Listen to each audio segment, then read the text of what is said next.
Bagi rakyat yang sudah melek dan muak dengan pengerusakan demokrasi sejak Pilpres sampai sekarang, saatnya melawan balik dan menyingkirkan oligarki politik yang haus kekuasaan. Ini adalah peluang besar untuk mulai bersih-bersih dari para perusak demokrasi. Kalau tidak dimulai dari sekarang, kapan lagi?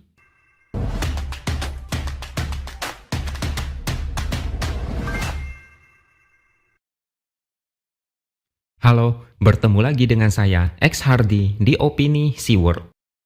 Kemarin, banyak orang sempat pasrah dengan Pilkada Jakarta dan Jawa pada umumnya. Ada semacam skenario untuk menggabungkan satu kekuatan besar, sehingga calon kepala daerah sulit untuk maju. Jakarta adalah salah satu contoh bukti nyata.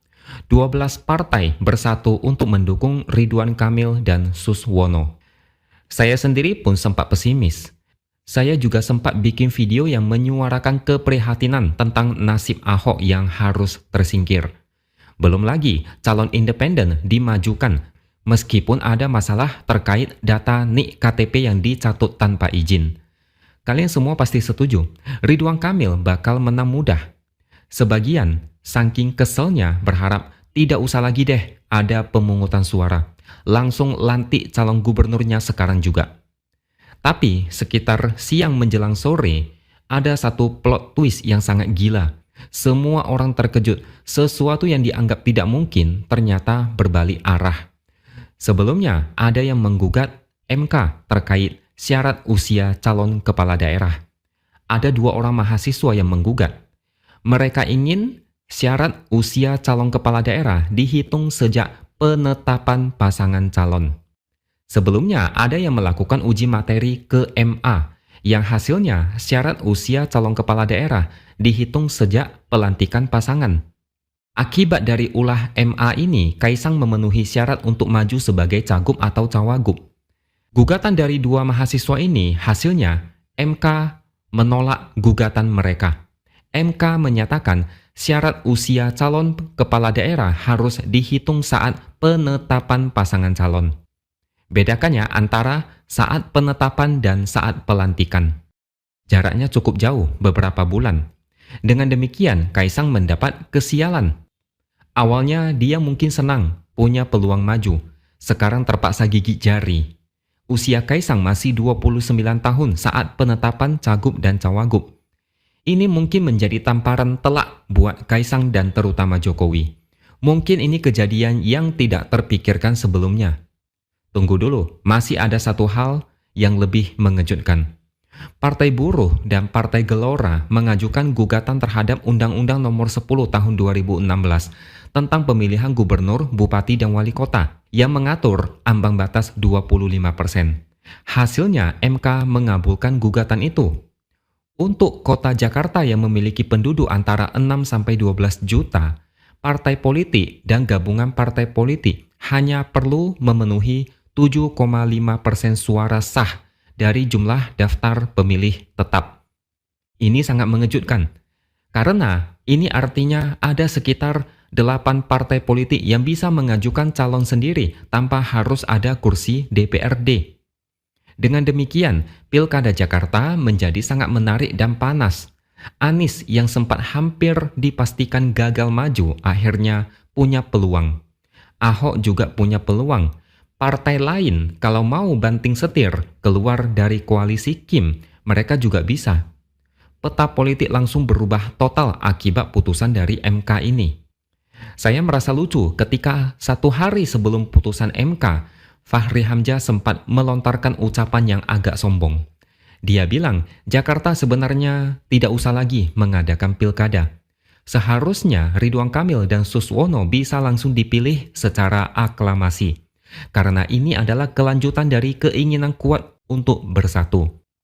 Ini ucapan yang sangat sombong, tidak menghargai proses demokrasi, meskipun demokrasi sekarang ini sudah diacak-acak oleh satu orang yang gila kekuasaan. Saya paham, ucapan Fachri Hamzah ini seolah meminta pihak lain untuk menyerah. Dia mungkin yakin 100% calon independen akan tetap maju dan Ridwan Kamil 100% menang. Dia mungkin mau mengejek karena pihak lawan tidak berdaya. Padahal proses demokrasi yang dilakukan oleh koalisi Kim adalah sikap takut kalah dan tidak berani bertanding secara fair. Setelah putusan MK keluar, Fahri Hamzah terpaksa menelan ludah sendiri.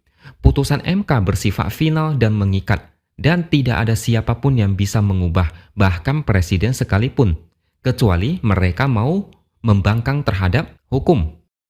Dan ini juga yang mereka katakan ketika MK mengabulkan gugatan yang pada akhirnya meloloskan Gibran.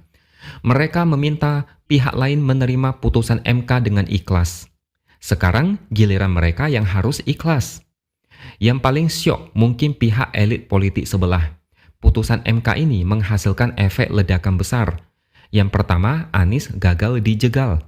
Yang kedua, Kaisang tidak maju sebagai cagup atau cawagup. Padahal belum lama ini, Kaisang mau dimajukan sebagai cawagup di Pilkada Jawa Tengah.